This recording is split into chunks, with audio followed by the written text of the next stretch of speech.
સુરતમાં suspended engineer Sujal પ્રજાપતિના ઘરે VTV ન્યૂઝની ટીમ પહોંચી। આરડીડીના આસિસ્ટન્ટ એન્જિનિયર સુજલ પ્રજાપતિ ઘરે હાજર નથી। નાસિરનગર ડિમોલિશન કેસમાં સુજલ પ્રજાપતિને સસ્પેન્ડ કરાયો છે। સુજલ પ્રજાપતિએ સસ્પેન્શન ઓર્ડર રદ કરવાની હાઈકોર્ટમાં માંગ કરી।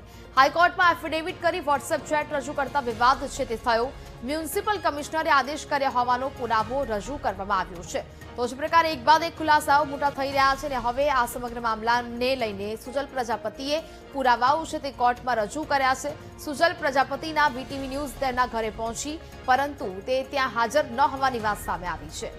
સુરતમાં સસ્પેન્ડેડ એન્જિનિયર સુજલ પ્રજાપતિના ઘરે વીટીવી ન્યૂઝની ટીમ પહોંચી હતી, જો કે સુજલ પ્રજાપતિ ઘરે હાજર ન હતા। નાસિરનગર ડિમોલિશન કેસમાં સુજલ પ્રજાપતિને સસ્પેન્ડ કરી દેવામાં આવ્યા છે ને જેને લઈને હાઈકોર્ટમાં તેમને સમગ્ર મામલે પુરાવાઓ છે તે પણ રજૂ કરવામાં આવ્યા છે।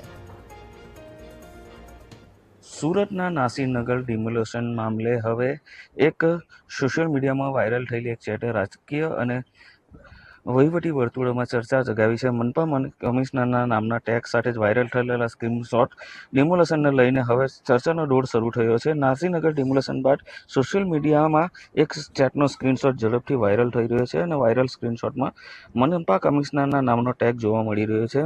સોશિયલ મીડિયામાં એવો પણ દાવો કરવામાં આવ્યો છે કે આ ચેટ સુજલ પ્રજાપતિ અને મનપા કમિશનરની વચ્ચે છે। ત્યારે વીટીવીની ટીમ જે સસ્પેન્ડેડ અધિકારી સુજલ પ્રજાપતિ છે તેના ઘર પાસે પહોંચી છે, પરંતુ ઘરે સુજલ પ્રજાપતિ ન હોવાનું સામે આવ્યું છે। ત્યારે જે પ્રમાણે આ જે ચર્ચા થઈ એ વાયરલ સ્ક્રીનશોટમાં નાસિરનગર ડિમોલિશન અંગે દબાણની ચર્ચા થતી હોવાનું પણ દેખાઈ રહ્યું છે। સાથે સેન્ટ્રલ ઝોન સાથે કોઓર્ડિનેશનની વાતો પણ તેમાં જોવા મળી રહી હોય છે। સ્ક્રીનશોટમાં ડિમોલિશન પહેલા અને પછીના ફોટો પણ શેર કરવા હોવાનું સામે આવ્યું છે।